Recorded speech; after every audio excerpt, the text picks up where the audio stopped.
Prince Harry's controversial new memoir already has the royal family on edge. New reports this morning the King could strip the Duke and Duchess of Sussex of their titles if they go rogue in the bombshell tell-all. For more, we're joined by rogue expert, Daily Mirror royal editor Rusty Myers. Rusty, good morning to you. How likely do you think this is going to be? Well, morning, Carlos. Well, I think it's pretty likely. I mean, we've caused a bit of a stir in the last couple of weeks with this new book coming out. Just the title has got people getting very, very nervous. Prince Harry calling his book Spare in reference to heir and the spare, that term that he wasn't very fond of when he was growing up. And listen, I mean, we've had a couple of date changes, a lot of rewriting apparently. Now it's going to come out in January the 10th. No doubt the world will be watching for it, but certainly some people who are watching are going to be the King and his brother Prince William, because they are going to come in for an absolute pasting, it would seem. In any of these kind of things, you've got to be there for promotional work.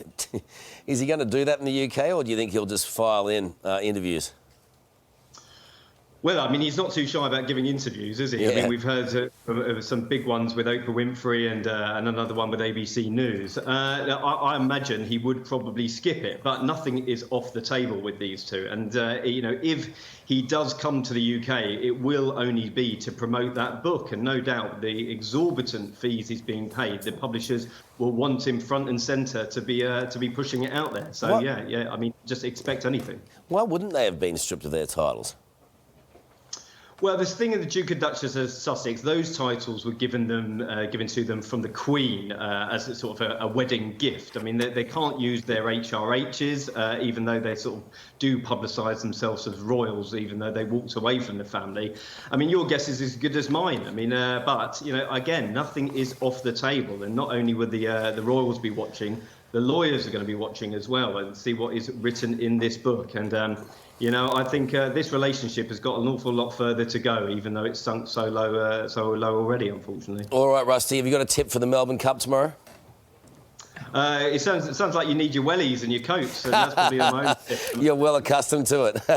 Thank you so much, mate. Appreciate it. All right, coming up... Well, we are 2 months out from the release of Prince Harry's new memoir, but the controversial tell-all is already rocking the royal family. This morning, there are reports King Charles could strip the Duke and Duchess of Sussex of their titles altogether if they go too far in his upcoming book. For more, we're joined by royal commentator Victoria Arbiter, who is in Melbourne this morning. Victoria, great to see you. The King has given himself the title he stripped away from Prince Harry when he quit the royal family and moved to the US. I mean, is that a sly move? Good morning to you. Well, certainly that's how it was pitched by some of the more mischievous outlets over the weekend. But no, this is just the King getting on with the business of being the King. You may remember when Harry and Meghan chose to relinquish their royal working life, Harry had to give up his honorary military positions. And among those military positions was the role of Captain General of the Royal Marines. It was a position held by Prince Philip for 64 years. Well, since then, the role has remained vacant. So last week on October 28th, which was the 358th anniversary of the founding of the Marine Corps, which was formed in 1664 during the reign of King Charles II, it was announced that King Charles will assume that position. So I think the Marines are probably delighted. Charles was in the Royal Navy many, many years ago. He trained alongside the Marines and he served alongside the Royal Marines. And it is a position that has been held historically by reigning monarchs. So this is an appropriate fit. But of course, given the timing, it was right after the announcement of the publication date for Harry's book. So people read into it a little bit more than perhaps they should have done. Right. OK. Well, we're also learning more this morning about one of the Queen's final acts before her death. Tell us about this. Yes, well, I think actually Buckingham Palisades are handling this really well. This story relates to the Councillors of State. There are currently 5 Councillors of State, and they're formed from the top 5 in the line of succession over the age of 21. So that's William, Harry, Prince Andrew, Princess Beatrice, and then the wife of the reigning monarch, so the Queen Consort Camilla. But people are sort of saying, well, this is a bit odd that we would go to Prince Andrew, who stepped aside from public life, was forced to step aside from public life. Harry chose to leave public life. life, and Princess Beatrice is not a working member of the royal family. Councillors of State are there to fulfil constitutional duties on behalf of the monarch if they are absent for whatever reason, sick or overseas. So rather than stripping Harry and Prince Andrew of those positions, Buckingham Palace have said, well, how can we just add to the options? So rather than taking them away, they're simply looking at ways that they can add Princess Anne and Prince Edward to the mix so that the king can rely on them as opposed to Andrew and Harry. So if Harry and Meghan now are being phased out completely, what does this mean for them? Is there no crack in the back door for them to come through? I don't think Harry and Meghan would want to come back to royal life. Now, they have been phased out, if we're going to use such a term, from their working royal lives, but they will never be phased out of the family.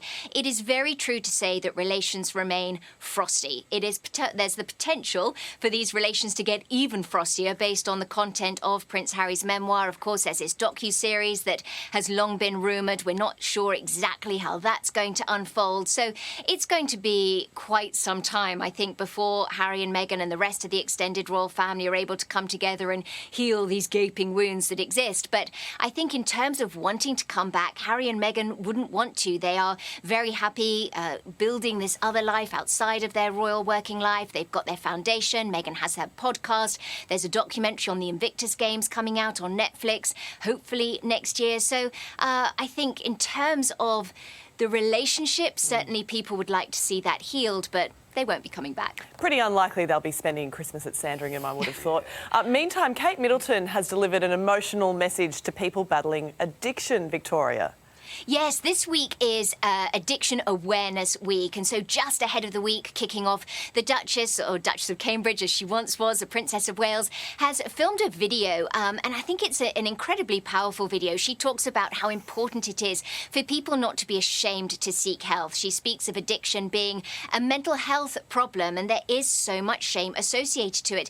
This is an issue that she has campaigned on behalf of since she joined the royal family back in 2011. She's really been committed to getting people the help that they need. And so with this new campaign that launches this week, she wants to change the perception of mental health and how it relates to addiction, and also try and get rid of the stigma that is associated to it as well. So very powerful when you see people in positions such as her talking about this. Indeed. Victoria Arbiter, we'll leave it there. Great to see you in the country. Take Thanks, it easy. Victoria.